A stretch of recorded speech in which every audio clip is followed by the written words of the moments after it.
22 नवंबर 2025 को जो पत्र जारी हुआ है दोस्तों, जैसा कि आप देख पा रहे होंगे, आदेश संचिका संख्या 4207 शिक्षा विभाग, इसमें स्पष्ट किया गया है, क्या स्पष्ट किया गया है कि बिहार सरकार के आदेश संख्या 2558 दिनांक 9 सितंबर 2025 के तहत गठित समिति द्वारा की गई अनुशंसा के आलोक में, यानी जो गठित समिति गठित किया गया था 9 सितंबर को विशिष्ट शिक्षक विद्यालय अध्यापक से संबंधित, तो उसके अनुशंसा के आलोक में वर्ग 1 से 5 के विशिष्ट शिक्षक या विद्यालय अध्यापक, इसमें मोस्ट इंपोर्टेंट चीज है दोस्तों कि 1 to 5 के विशिष्ट शिक्षक या विद्यालय अध्यापक को वर्ग 6 to 8 के विशिष्ट शिक्षक विद्यालय अध्यापक के पद पर प्रोन्नति, यानी 1 to 5 वाले का होगा 6 to 8 में, एवं वर्ग 9 से 10 के विशिष्ट शिक्षक या विद्यालय अध्यापक को 11 से 12 के विशिष्ट शिक्षक या विद्यालय अध्यापक के पद पर प्रोन्नति हेतु स्थानीय निकाय अंतर्गत प्रशिक्षित शिक्षक के रूप में किए गए कार्य अवधि की गणना करना सुनिश्चित करें। यानी जो भी स्थानीय निकाय के शिक्षक से परीक्षा पास करने के बाद या तो बीपीएससी शिक्षक बने हैं या विशिष्ट शिक्षक बने हैं, प्रमोशन के लिए उसका जो स्थानीय निकाय के रूप में जो प्रशिक्षित वेतनमान मिल रहा था उस कार्य अवधि का गणना करना है। ये सिर्फ प्रमोशन में करना है दोस्तों। जनरल तौर पर सभी शिक्षकों को फिलहाल सेवा निरंतरता नहीं मिला है, जो प्रमोशन के योग्य हैं उन्हीं का पहले का सेवा गिना जाएगा। और इसमें कहा गया है कि यह आदेश तत्काल प्रभाव से लागू होगा, उक्त पर सक्षम प्राधिकार का अनुमोदन प्राप्त है। तो प्रोन्नति के लिए आपको सेवा निरंतरता दिया गया है, तो प्रशिक्षित वेतनमान की तिथि से आप ये देख लें कि आपका सेवा का 8 साल हुआ है या नहीं हुआ है, यानी प्रशिक्षित वेतनमान का 8 साल हुआ है या नहीं हुआ है। जो टीटी पास शिक्षक है दोस्तों, बहुत से शिक्षकों का ट्रेंड के रूप में बहाली हुआ होगा, तो उनका सेवा का 8 साल हो गया होगा, यानी प्रशिक्षित वेतनमान का 8 साल हो गया होगा। बाकी टीटी पास शिक्षक का मैक्सिमम शिक्षकों का जो है प्रशिक्षण 31 मार्च 2019 को पूरा हुआ है, तो संभवतः अभी वो प्रमोशन के योग्य नहीं है। आप मूल तौर पर ये मान के चलें जो सेवा निरंतरता अभी आपको दिया गया है ये सिर्फ प्रमोशन में लागू होगा, अन्यथा अभी जनरल तौर पर सेवा निरंतरता नहीं दिया गया है। एक चीज ये हो गया दोस्तों, अगर आने वाले समय में अगर विशिष्ट शिक्षकों को सेवा निरंतरता का लाभ दे दिया जाएगा, सभी शिक्षकों को 2003 से लेकर के 2022 तक बहाल जो भी स्थानीय निकाय के शिक्षक विशिष्ट शिक्षक बने हैं, तो उनके वेतन पर क्या प्रभाव पड़ सकता है। हम लोग इस पर जो वेतन का गणना करेंगे दोस्तों, सेवा निरंतरता के बाद एक इंडेक्स कम करके गणना करेंगे। जैसा कि आप देख पा रहे होंगे, सेवा निरंतरता के साथ या पे प्रोटेक्शन के साथ कितना वेतन होगा। जो 2003 और 5 के नियोजित शिक्षक हैं, जनवरी 2025 में उनका बेसिक पे 31,340 रुपया है। 58% डीए एचआरए मेडिकल लगा करके जो ग्रॉस सैलरी होता है उनका 55,684 रुपया होता है, और इनहैंड सैलरी 50,284 रुपया मिल रहा है जो नियोजित शिक्षक है।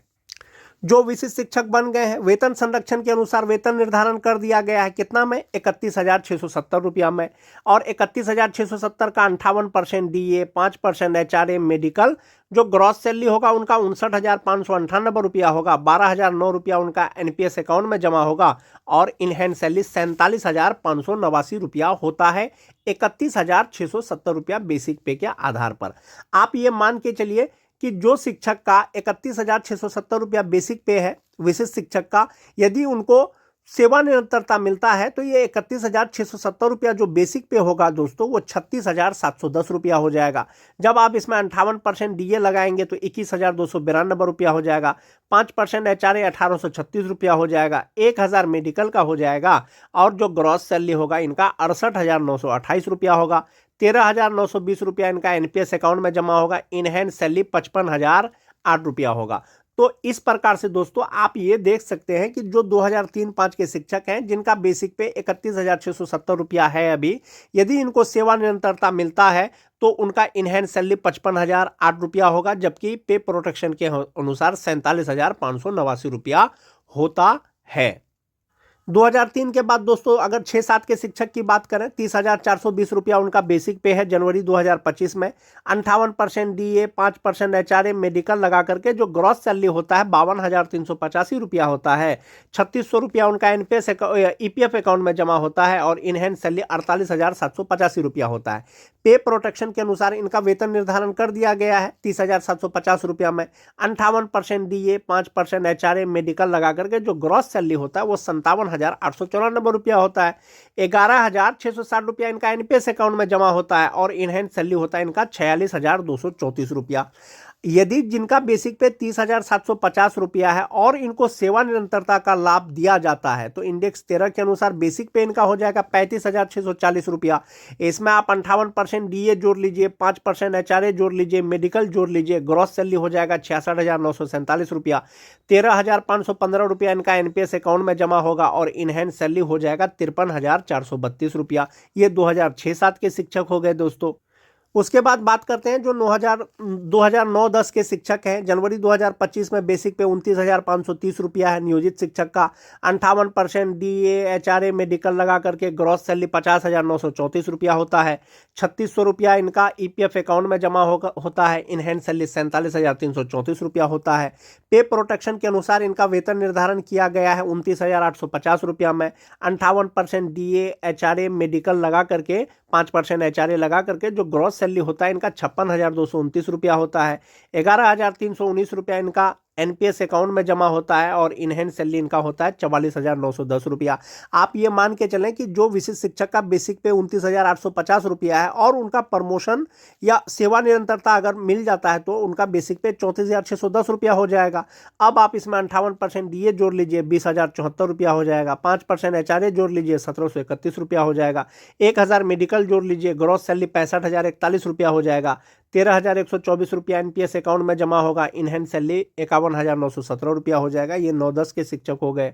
अब हम लोग बात करते हैं जो टीटी पास शिक्षक है, जो नियोजित शिक्षक हैं। 2025 में जनवरी से उनका बेसिक पे ₹27,010 होता है। इसमें डीए एचआरए मेडिकल लगा करके जो इनहैंड सैलरी होता है इनका ₹43,227 होता है।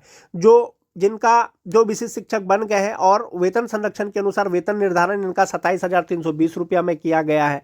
58% DA, 5% HRA, 1,000 medical, gross salary इनका ₹51,545 होता है। ₹10,360 इनका एनपीएस अकाउंट में जमा होगा और इनहैंड सैलरी इनका होता है ₹41,285। यदि सेवा निरंतरता टीटी पास शिक्षक को मिल जाता है जिनका बेसिक पे ₹27,320 है तो उनका बेसिक पे ₹33,600 हो जाएगा। अब उनका वेतन 33,600 पे कैलकुलेट होगा तो 58% डीए ₹19,488, 5% एचआरए ₹1,680, 1,000 मेडिकल और इनका ग्रॉस सैलरी ₹63,170 होगा। ₹12,741 एनपीएस अकाउंट में जमा होगा और इनहैंड सैलरी ₹50,429 होगा। सेवा निरंतरता मिलने के बाद यदि जनरल में सभी शिक्षकों को सेवा निरंतरता मिलता है तब। छठा फेज के शिक्षक की बात करें, ₹22,600 जनवरी 2025 में उनका बेसिक पे होता है नियोजित का। इनहैंड सैलरी ₹36,038 होता है। वेतन संरक्षण के अनुसार ₹25,750 में उनका वेतन निर्धारण किया गया है। 58% डीए एचआरए मेडिकल लगा करके ग्रॉस सैलरी ₹48,638 होता है और एनपीएस में ₹9,764 कटने के बाद ₹38,874 उनका होता है जो उनको मिलना चाहिए। यदि सेवा निरंतरता मिलेगा दोस्तों तो बेसिक पे ₹26,520 हो जाएगा। इसमें 58% डीए, 5% एचआरए, 1,000 मेडिकल लगाएंगे तो ग्रॉस सैलरी होगा ₹50,064। ₹10,056 इनका एनपीएस अकाउंट में जमा होगा और इनहैंड सैलरी होगा इनका ₹40,008। तो जनरल तौर पर जो 2003 से लेकर के 2022 तक बहाल जो भी नियोजित शिक्षक विशिष्ट शिक्षक बने हैं, यदि सेवा निरंतरता मिलेगा तो ये इनका वेतन होगा कि जो नियोजित है उनका इनहैंड सैलरी 2003 वाले का ₹50,284 होगा। जो विशिष्ट शिक्षक बन गए हैं पे प्रोटेक्शन के अनुसार ₹47,589 होगा।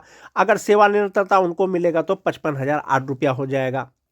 जो टीटी पास शिक्षक हैं जो नियोजित हैं ₹43,227 उनका होता है नियोजित रहते हुए। पे प्रोटेक्शन के अनुसार ₹41,185 होता है। सेवा निरंतरता के बाद ₹50,429 होता है। तो इसी प्रकार से 2003 से लेकर के 2022 तक बहाल जो भी स्थानीय निकाय के शिक्षक हैं उनका वेतन अलग अलग होगा। सेवा निरंतरता के बाद वेतन में संभवतः वृद्धि हो जाएगा। एक ये हो गया दोस्तों जो विशिष्ट शिक्षकों का वेतन निर्धारण किया गया है ₹31,670 में सक्षमता 1 वाले का। जुलाई में उनको एक इंक्रीमेंट दिया गया है तो उनका बेसिक पे ₹32,620 हो गया है।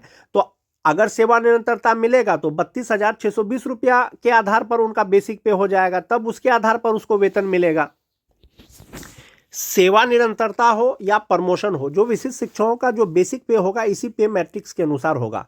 मान जाइए कि किसी शिक्षक का बेसिक पे ₹31,670 है, इसको सेवा निरंतरता मिलता है तो इंडेक्स 14 के अनुसार जो उसको वेतन मिल रहा था नियोजित रहते हुए, तो सेवा निरंतरता मिलने के बाद भी उनको इंडेक्स 14 के अनुसार वेतन मिलेगा तो 36,710 रुपया हो जाएगा। जिनका बेसिक पे जो है 32,620 रुपया होता है, तो इंडेक्स 10 के अनुसार होता है, चूंकि नियोजित रहते हुए 15 हो जाएगा तो 37,810 रुपया हो जाएगा। ये सेवा निरंतरता का हो गया दोस्तों। अगर प्रमोशन का बात करें, जो शिक्षक का बेसिक पे 31,670 रुपया है, तो अगर उसको प्रमोशन मिलेगा तो 35,410 रुपया उनका बेसिक पे हो जाएगा। जिनका 32,620 रुपया में वेतन निर्धारण अभी हुआ है, यदि उनको उनका प्रमोशन होगा तो बेसिक पे 36,530 रुपया हो जाएगा और वो स्नातक ग्रेड के शिक्षक हो जाएंगे। जिनका 30,750 रुपया बेसिक पे है, 34,440 रुपया हो जाएगा। जिनका 29,850 रुपया है, 33,430 रुपया हो जाएगा। तो ये हो जाएगा आपका प्रमोशन में। लेकिन सेवा निरंतरता में इंडेक्स का लाभ मिलेगा, यानी समस्थानिक इंडेक्स का। जो नियोजित शिक्षक हैं उनका 31,340 रुपया जो बेसिक पे है जनवरी 2025 से, ये इंडेक्स 14 के अनुसार है। लेकिन पे प्रोटेक्शन जो किया गया है, तो 31,340 रुपया जो फिट आ रहा है वो इंडेक्स 9 पे आ रहा है 31,670 रुपया में। सेवा गिनेगा तो इंडेक्स 14 का ही लाभ मिलेगा फिर विशिष्ट शिक्षकों को। आप यहां देख लें कि इंडेक्स 14 में उनका बेसिक पे 36,710 रुपया हो जाएगा सेवा निरंतरता मिलने के बाद। तो जो वेतन होगा उसका 36,710 रुपया में मिलेगा। उसी तरह से बहुत से विशिष्ट शिक्षक हैं जिनका जुलाई 2025 से जो बेसिक पे है वो 32,620 रुपया अपडेट कर दिया गया है HRMS पोर्टल पर पे प्रोटेक्शन के अनुसार। तो ये जो होगा ये इंडेक्स 10 के अनुसार होगा। तो इंडेक्स 10 के अनुसार यहाँ 14 मिल रहा था, एक इंडेक्स जोड़ दीजिए, इसमें 15 हो जाएगा। तो 15 के अनुसार इनका बेसिक पे जो हो जाएगा सेवा निरंतरता के बाद वो 37,810 रुपया हो जाएगा। इसी तरह से TT पास शिक्षकों का, इसी तरह से 2022 वाले शिक्षकों का अलग अलग होगा। तो सेवा निरंतरता के बाद जो वेतन होगा जनरल शिक्षकों का वो इसी प्रकार से रहेगा या कुछ कम बेस होगा, वो आपको आने वाले समय में पता चल जाएगा। 2003 वाले का ये हो गया, 2006-7 वाले का ये हो गया, 2010 वाले का इतना हो जाएगा, TT पास शिक्षकों का इतना हो जाएगा, जो छठा फेज वाले हैं इतना हो जाएगा। ये तो हो गया दोस्तों, जब जनरल सेवा निरंतरता मिलेगा तब इतना वेतन होगा। अभी जिनका प्रमोशन होगा, प्रमोशन के बाद कितना वेतन होगा, चाहे तो विशिष्ट शिक्षक हो चाहे तो BPSC शिक्षक हो। जिनका प्रमोशन होगा दोस्तों 32,620 रुपया जिनका बेसिक पे अभी है, प्रमोशन होगा तो उसका बेसिक पे 36,530 रुपया हो जाएगा। और 32,620 रुपया के हिसाब से उसका इनहैंड सैलरी 48,987 रुपया होता है। प्रमोशन हो जाएगा तो इनहैंड सैलरी 54,742 रुपया हो जाएगा। तो ये जो वेतन में 6,000 का डिफरेंस है दोस्तों, ये आपका एक ग्रेड का भी डिफरेंस है। यानी 1 to 5 के शिक्षक में उनको 48,987 रुपया मिलेगा। प्रमोशन अगर हो जाता है तो 54,742 रुपया हो जाएगा, तो वो स्नातक ग्रेड के शिक्षक हो जाएंगे। ये 2003-5 वाले का है दोस्तों, चाहे वो विशिष्ट शिक्षक हो चाहे वो BPSC शिक्षक हो, जो परीक्षा पास करने के बाद राजकर्मी बने हैं। जो 6-7 के शिक्षक हैं दोस्तों, इनका भी जो नियोजित है 31,670 रुपया में पे प्रोटेक्शन के अनुसार इनका वेतन निर्धारण हुआ है विशिष्ट बनने के बाद। जो नियोजित है 31,340 रुपया है, वेतन निर्धारण 31,670 रुपया में पर हुआ है। प्रमोशन हो जाएगा तो बेसिक पे 35,470 रुपया हो जाएगा। नियोजित रहते हुए 50,284 रुपया मिल रहा था, नियोजित का ही प्रमोशन होता है तो 53,186 रुपया मिलेगा। और पे प्रोटेक्शन के अनुसार जो वेतन निर्धारण हुआ है 47,589 रुपया मिलेगा, प्रमोशन के बाद 53,180 रुपया मिलेगा। तो ये अलग अलग प्रकार के अलग अलग साल में जो भी नियुक्त शिक्षक हैं दोस्तों, उनका प्रमोशन होगा तो वेतन बढ़ जाएगा। जो 2009-10 के शिक्षक हैं दोस्तों, 30,750 रुपया में पे प्रोटेक्शन के अनुसार उनका वेतन निर्धारण किया गया विशिष्ट शिक्षकों का। जो BPSC शिक्षक बने हैं उनका भी इतना पे ही वेतन निर्धारण होगा 9-10 के शिक्षक का। तो इनहैंड सैलरी 46,234 रुपया होता है। अगर इनको प्रमोशन दिया जाएगा तो 34,440 रुपया हो जाएगा। इनहैंड सैलरी तब 51,665 रुपया हो जाएगा।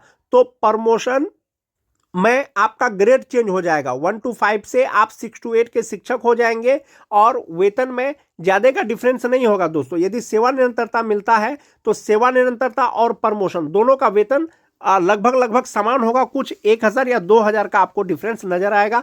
आने वाले समय में आपको पता चलेगा दोस्तों विभाग क्या निर्णय लेती है। क्या जनरल रूप में सभी शिक्षकों को सेवा निरंतरता दिया जाएगा, तो दिया जाएगा तो कब दिया जाएगा।